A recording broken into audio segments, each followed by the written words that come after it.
नमस्ते एवरीवन। आज हम डीएवी क्लास 7 इंग्लिश लिटरेचर का पहला चैप्टर मंकी ट्रबल शुरू कर रहे हैं, जिसके ऑथर हैं रस्किन बॉन्ड। इस कहानी को शुरू करने से पहले थोड़ी सी जानकारी रस्किन बॉन्ड के बारे में ले लेते हैं। ये हैं रस्किन बॉन्ड। रस्किन बॉन्ड का जन्म 1934 में हुआ था, कसौली में, जो हिमाचल प्रदेश में है। उनकी परवरिश डिफरेंट प्लेसेस पे हुई, जिसमें से शामिल है जामनगर, देहरादून और शिमला। जब वो मात्र 17 ईयर्स के ही थे तब उन्होंने अपना पहला उपन्यास लिखा था, रूम ऑन द रूफ, जिसके लिए उन्हें बाद में 1957 में जॉन लेवलिन राइज मेमोरियल प्राइज़ भी मिला हुआ है। इनकी जो शॉर्ट स्टोरीज़ का कलेक्शन है उसमें से the night train at Deoli, time stops at Shamli and our trees still grow in Dehra are worth reading. Worth reading एक फ्रेज है जिसका मतलब होता है बेनिफिशियल टू रीड। मतलब इनकी जो शॉर्ट स्टोरीज़ का कलेक्शंस है ये, उसमें से ये तीन जो है, the night train at Deoli, time stops at Shamli and our trees still grow in Dehra, ये तीनों बहुत ही बेनिफिशियल हैं, ये पढ़ने योग्य हैं। Replete with unassuming humour. Replete with मतलब होता है फिल्ड विथ, अनएज्यूमिंग मतलब होता है नॉट सोफिस्टिकेटेड, मतलब सिर्फ easy simple, humour and quite wisdom. अब यहाँ पे अनएज्यूमिंग ह्यूमर, सिंपल ह्यूमर का अर्थ क्या है? कुछ ऐसे ह्यूमर होते हैं, कुछ ऐसे ह्यूमर होते हैं, मतलब जैसे कोई जोक कोई अभी सुनाता है और वह जोक इस लेवल का होता है, इतना टफ होता है, सोफिस्टिकेटेड लेवल का होता है कि वो 1 घंटे बाद समझ में आती है, या कभी कभी तो 1-2 दिन बाद भी समझ में आती है, उसके बाद हंसी छूटती है। ठीक है, तो यहाँ पे क्या है कि ये ऐसा नहीं है। इनका जो ह्यूमर का यूज़ है वो बहुत ही सिंपल सा यूज़ है। मतलब ह्यूमर जहाँ क्रिएट करते हैं वो रीडर को पढ़ते के साथ तुरंत पता चल जाता है और वो हंसी छूट जाती है। तो इनकी जो कहानियाँ हैं उसमें ह्यूमर और विजडम का बहुत ही अच्छा संगम मिलता है। His stories manifest a deep love for nature and people. मतलब इनकी जो कहानियाँ हैं, मैनिफेस्ट का मतलब होता है शो, तो इनकी कहानियों में दिखता है, क्या दिखता है? तो पीपल और नेचर के प्रति गहरा प्रेम। अब इस कहानी को हम शुरू कर रहे हैं। लिखा है, read the following story and enjoy the mischiefs of a troublesome monkey. Mischiefs मतलब होता है शरारत, और ट्रबलसम मतलब वन हु क्रिएट्स ट्रबल, मतलब कि यहाँ भी शरारती, जो परेशानियाँ खड़े करता है, जो परेशानियों को क्रिएट करता है। अब इस स्टोरी को आगे बढ़ाते हैं। क्या है? Grandfather bought Tutu from a street entertainer for the sum of 10 rupees. Grandfather ने टूटू को 10 रुपये में एक स्ट्रीट एंटरटेनर से ख़रीदा था। The man had 3 monkeys and Tutu was the smallest but the most mischievous. उस आदमी के पास 3 मंकीज़ थे और टूटू जो था उसमें से सबसे ज़्यादा छोटा और सबसे ज़्यादा शरारती था। She was tied up most of the time. और अपनी इसी शरारत की वजह से उसे वह एंटरटेनर ज़्यादातर समय बांध कर रखता था।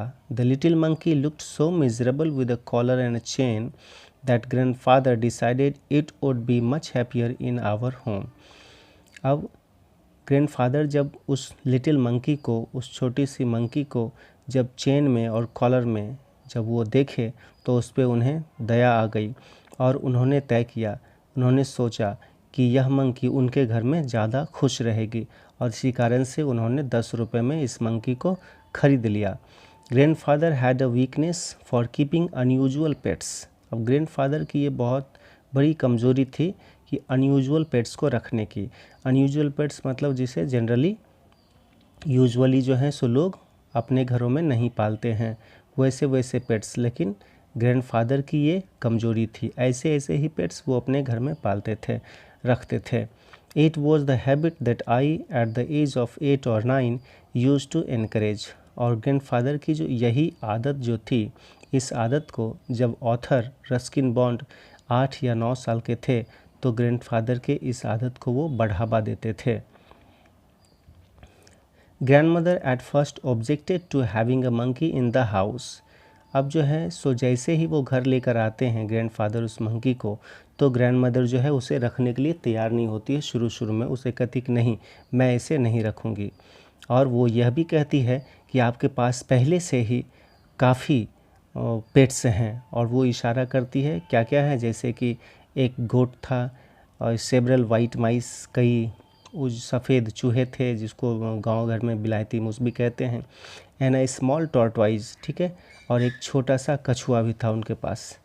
तब यह जब ग्रैंड मदर कहती है तो इतने में नरेटर ऑथर कह बैठते हैं, लेकिन but I don't have any, लेकिन ग्रैंड मदर मेरे पास तो एक भी नहीं है ना। तो ग्रैंड मदर कहती है, you are wicked enough for 2 monkeys, 1 boy in the house is all I can take. यहाँ विक्ट का मतलब होता है, विक्ट का जनरली मीनिंग होता है दुष्ट, लेकिन यहाँ पे इस कॉन्टेक्स्ट में इसका मतलब है शरारती। तो ये ग्रैंड मदर कहती है तुम तो 2 monkeys के बराबर हो, और मैं इस घर में एक बॉय ही रख सकती हूँ बस। जैसे ही बॉय वाली बात सुनते हैं तो ग्रैंडफादर को जैसे कि जीत मिल गई हो। उन्हें लगा कि अब तो ग्रैंड मदर को कन्विंस करना बहुत ही आसान हो गया है, और तभी वो कह बैठते हैं, ah but Tutu isn't a boy, said grandfather triumphantly, this is a little girl monkey. और तभी वो जैसे कि जीत भरे आवाज़ से बोलते हैं, विक्टोरियस वॉइस में बोलते हैं, लेकिन टूटू जो है वो लड़का नहीं है, टूटू बॉय नहीं है, यह तो एक लिटिल गर्ल मंकी है।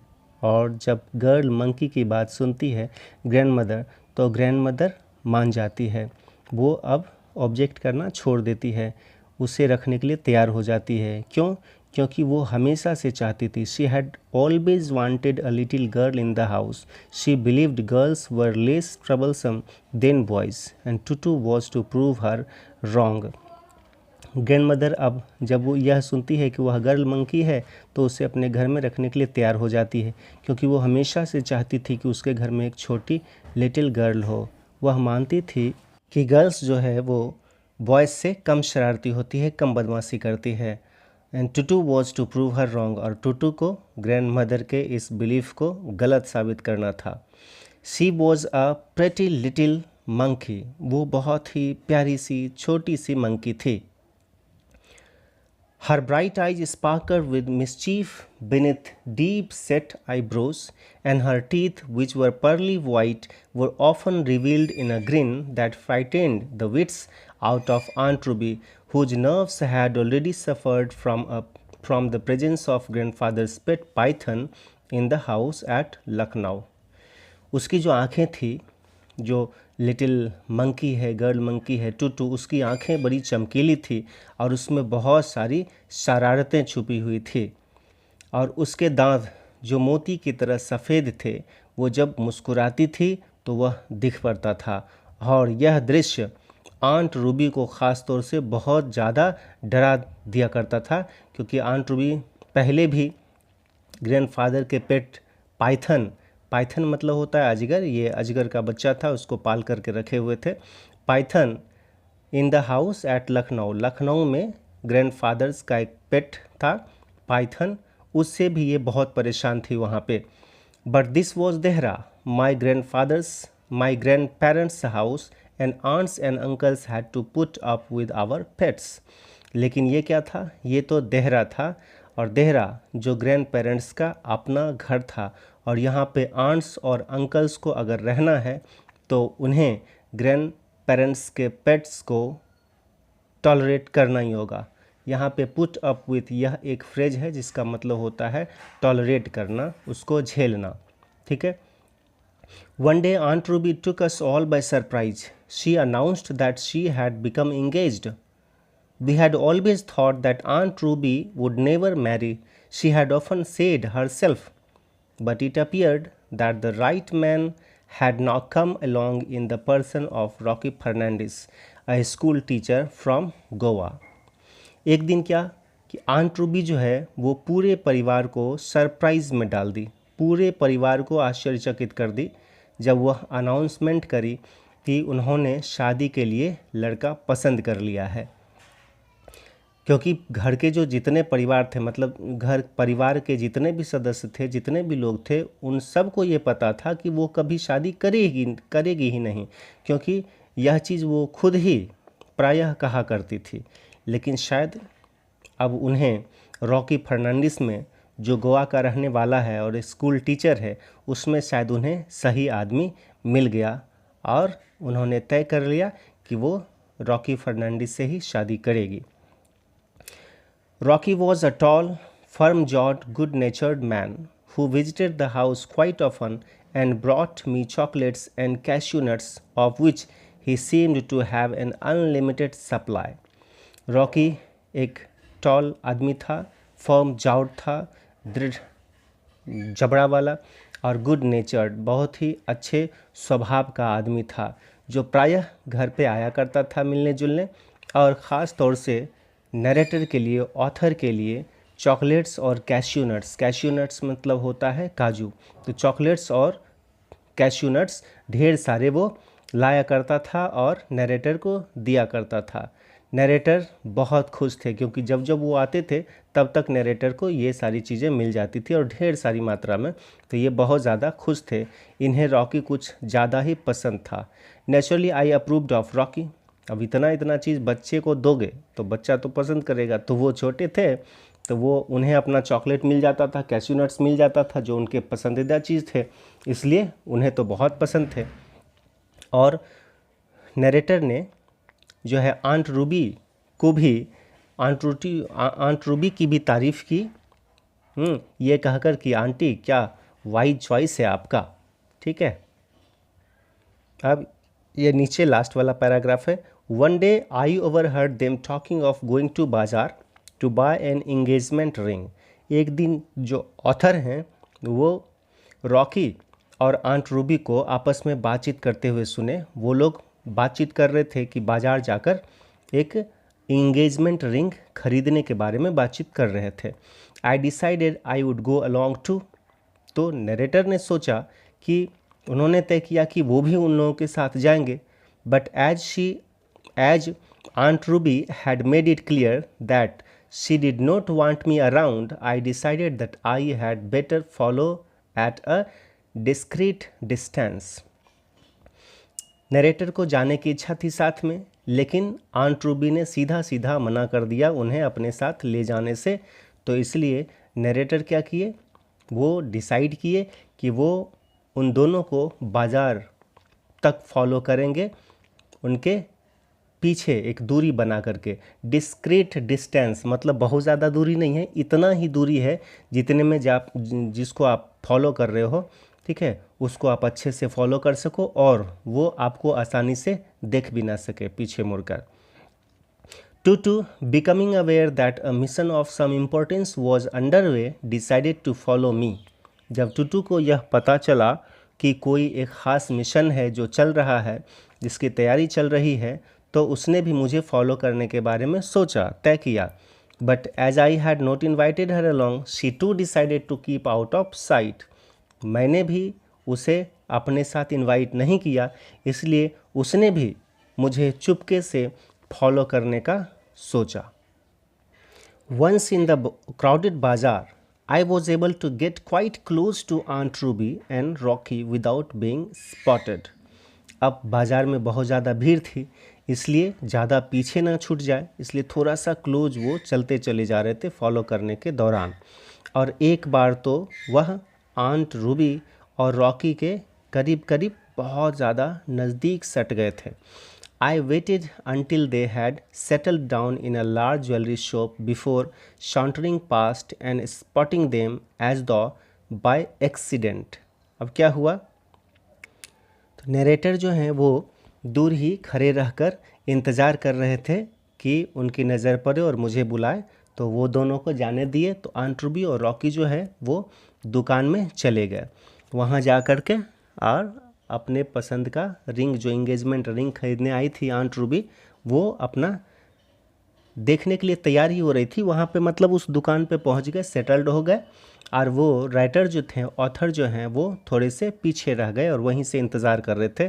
और देखो अब अचानक से क्या हुआ कि रॉकी की नज़र उधर पे नरेटर पे पड़ गई और उन्होंने नोटिस कर लिया तो उसे बुला लिया।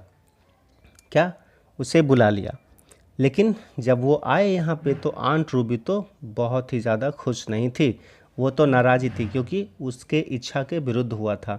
वो नहीं चाहती थी कि वो लड़का आए, ऑथर आए इनके साथ शॉपिंग में, लेकिन ये किसी तरह से यहाँ पहुँच गया तो ये गुस्से में है।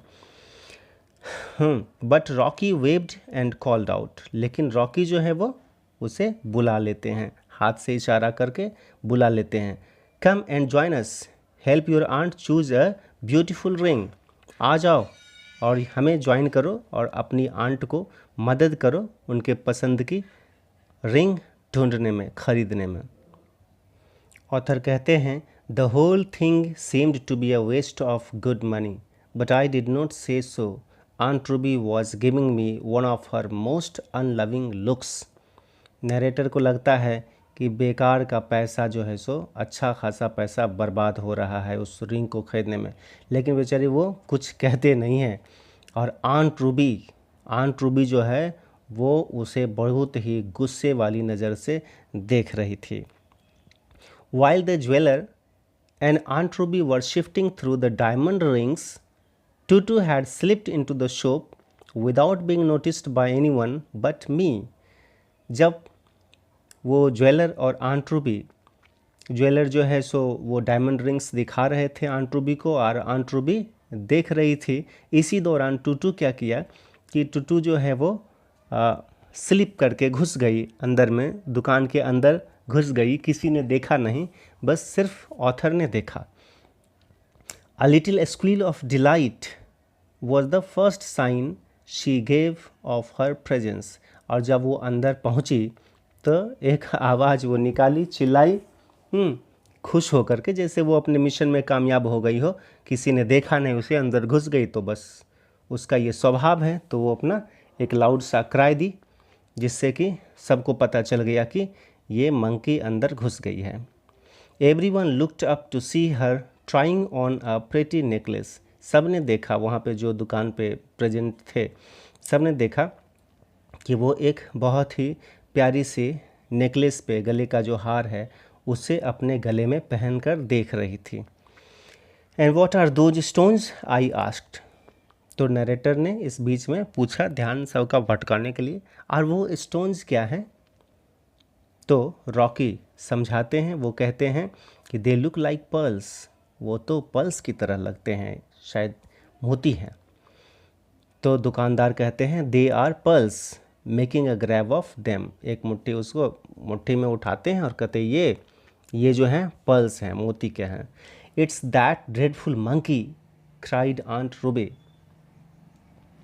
आई knew the boy would bring her here. Aunt Ruby गुस्सा हो जाती है क्योंकि मंकी अपना हरकत कर रही है अंदर, तो वो जानती थी कि ये लड़का जो है इस मंकी को यहाँ पे साथ में ले करके आएगा ही, इसलिए वो गुस्से में उस मंकी के बारे में, ड्रेडफुल मंकी, ड्रेडफुल मतलब जब किसी को तुम पसंद नहीं करते हो तो उसके लिए भी ये यूज़ किया जाता है, ठीक है। तो इसलिए वो बोलती है, एक्सक्लेम करती है, it's that dreadful monkey, cried aunt Ruby, I knew the boy would bring her here. मैं जानती थी कि ये लड़का इसे भी यहाँ पे लाएगा। The necklace was already adorning Tutu's neck. Necklace जो है वो पहले ही टूटू के नेक की शोभा बढ़ा रहा था। वो मतलब पहन चुकी थी गले में और बहुत खूबसूरत लग रही थी। I thought she looked rather nice in them, but she gave no time to admire the effect. Springing out of our reach, Tutu dodged around Rocky, slipped between my legs, and made for the crowded road. I ran after her, shouting to her to stop, but she wasn't listening. क्या हुआ? वो गले में necklace पहन चुकी थी, वो बहुत खूबसूरत लग रही थी। नरेटर को ऑथर कहते हैं, ऑथर को लगा कि बहुत ज़्यादा खूबसूरत वो लग रही थी, ज़्यादा प्यारी वो लग रही थी उस नेकलेस में, लेकिन उसने प्रशंसा करने के लिए समय ही नहीं दिया किसी को। वहाँ से कूद करके निकली और रॉकी को धोखा देते हुए, ऑथर के पैरों के बीच से निकलते हुए और क्राउडेड रोड की तरफ, जो जिन सड़कों पर भीड़ थी, मेन जो रोड होता है बाज़ार का, उसकी तरफ वो भाग गई। नरेटर जो है, ऑथर जो है, वो भी उसके पीछे भागी चिल्लाते हुए कि रुको रुको, लेकिन वो सुनने वाली नहीं थी। वो तो कुछ नहीं सुन रही थी, वो बस भागती ही चली जा रही थी। अब उतना कीमती नेकलेस था, उसको बंदर को मतलब टुटू को लेकर के भागते हुए जब ज्वेलर देखे तो इसके भी होश उड़ गए, ये भी अपने दुकान को छोड़ करके उसके पीछे भागा।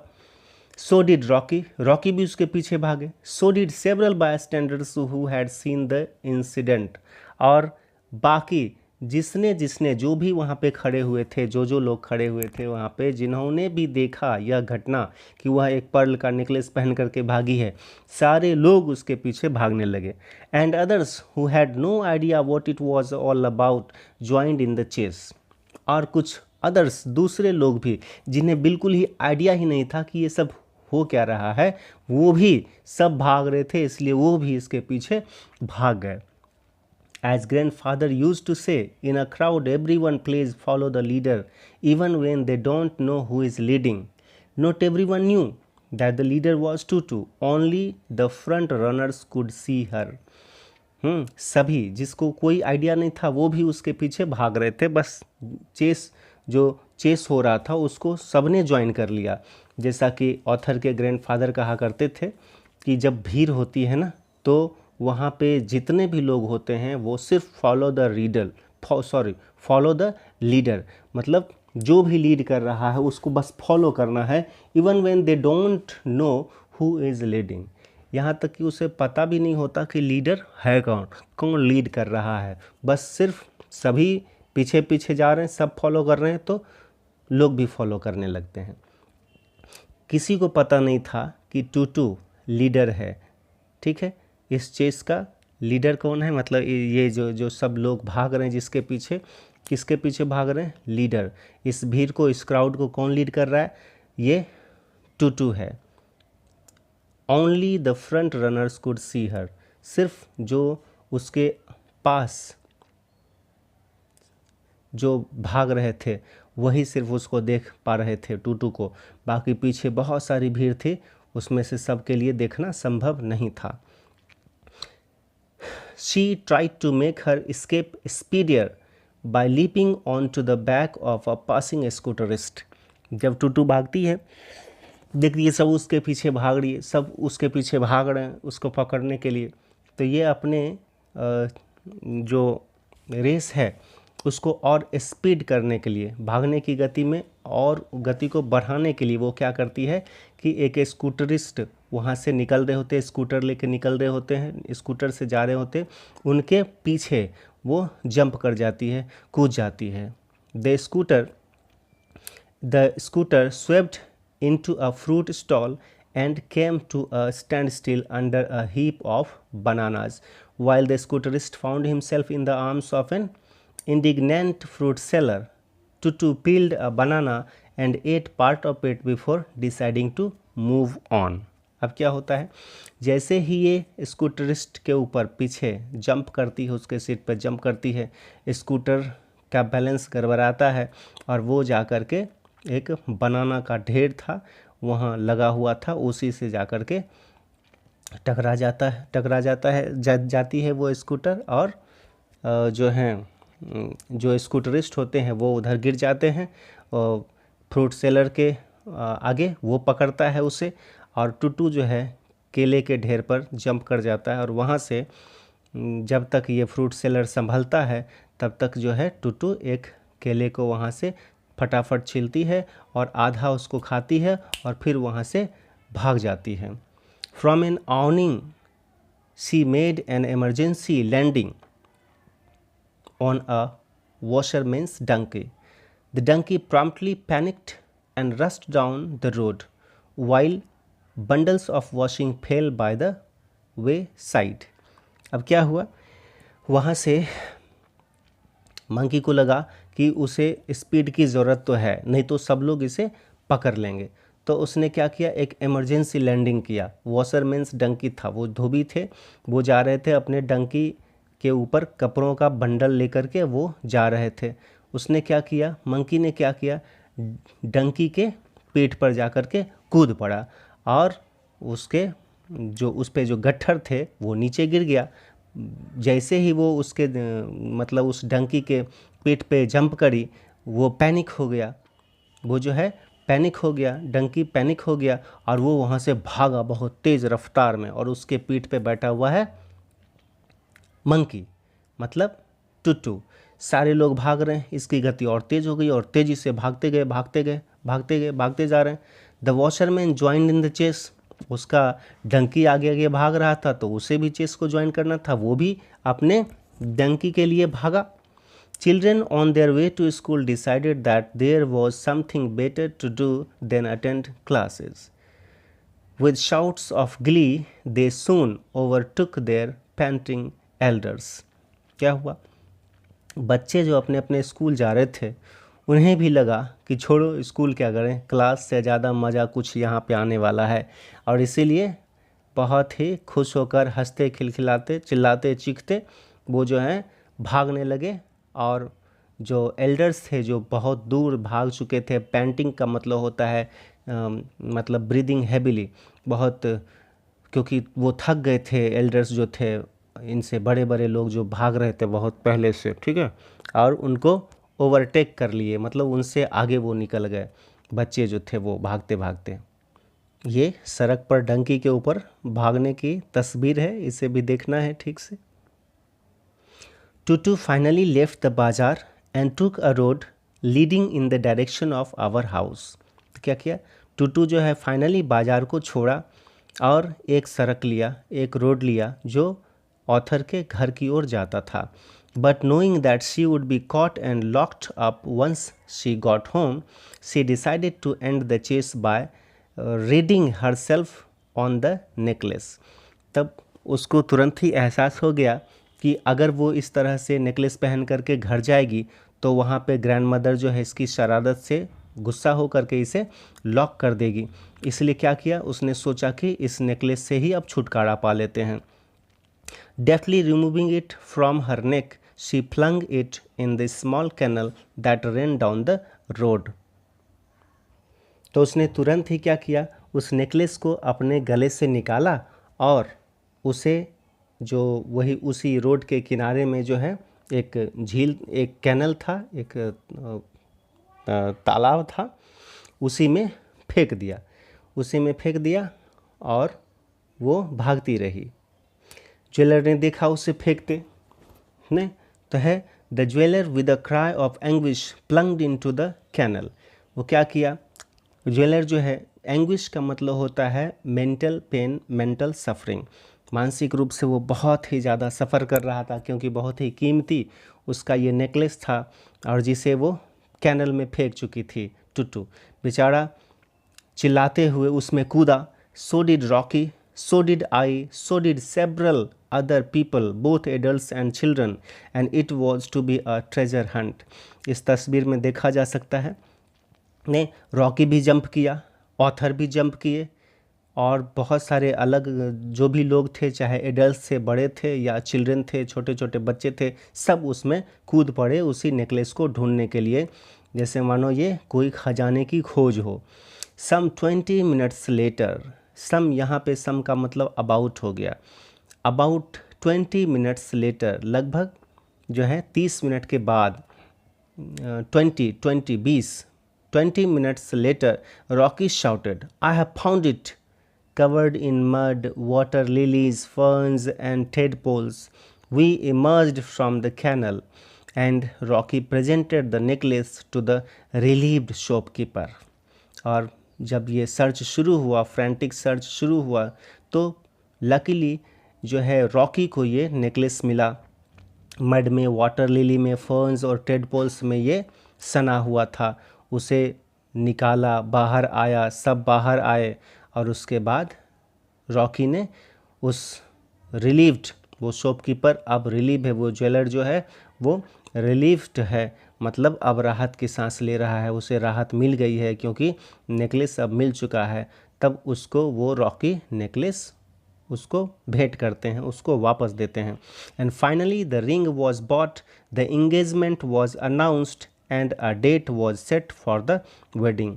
और फिर फाइनली क्या हुआ, रिंग खरीदा गया, इंगेजमेंट रिंग खरीदा गया, इंगेजमेंट का डेट अनाउंस किया गया और एक डेट फिक्स किया गया शादी का। A few days before the wedding, शादी के कुछ दिन पहले, I found Tutu in the kitchen helping grandmother prepare the wedding cake. ये शादी के लिए जो केक बन रहा था, ठीक है, तो ऑथर ने देखा कि ग्रैंड मदर की मदद के लिए टूटू किचन में है और वो ग्रैंड मदर की कुछ कुछ मदद कर रही है। वो क्या मदद कर रही थी वो देखना है।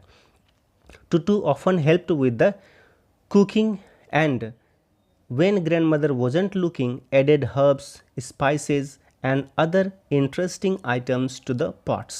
वो क्या करती थी, जब देखती थी कि ग्रैंड मदर देख नहीं रही है इधर, तो ये पॉट्स में कुछ कुछ डाल देती थी, कुछ हर्ब्स डाल देती थी, कुछ स्पाइसेस डाल देती थी और दूसरे इंटरेस्टिंग आइटम्स जो भी इसे लगता था वो उसमें डाल दिया करती थी। नरेटर कहते हैं, I am not sure exactly what went into that wedding cake when grandmother wasn't looking, but I did spot Tutu stirring in some red chili sauce, bitter gourd seeds, and a generous helping of egg shells.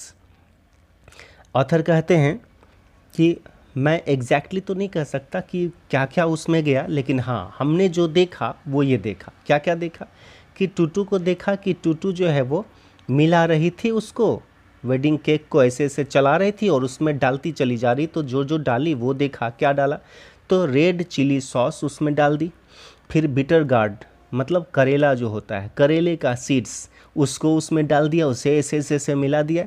And a generous helping of egg cells, और अंडे को तोड़कर जो cell को बाहर रखते हैं वो जो कुरकुर करता है उसको भी उसमें कुरकुरा करके डाल दी, पूरा ऐसे ऐसे मिला दी उसको। It's true that some of the guests were not seen for several days after the wedding, but no one said anything against the cake. Most people thought it had an interesting flavor.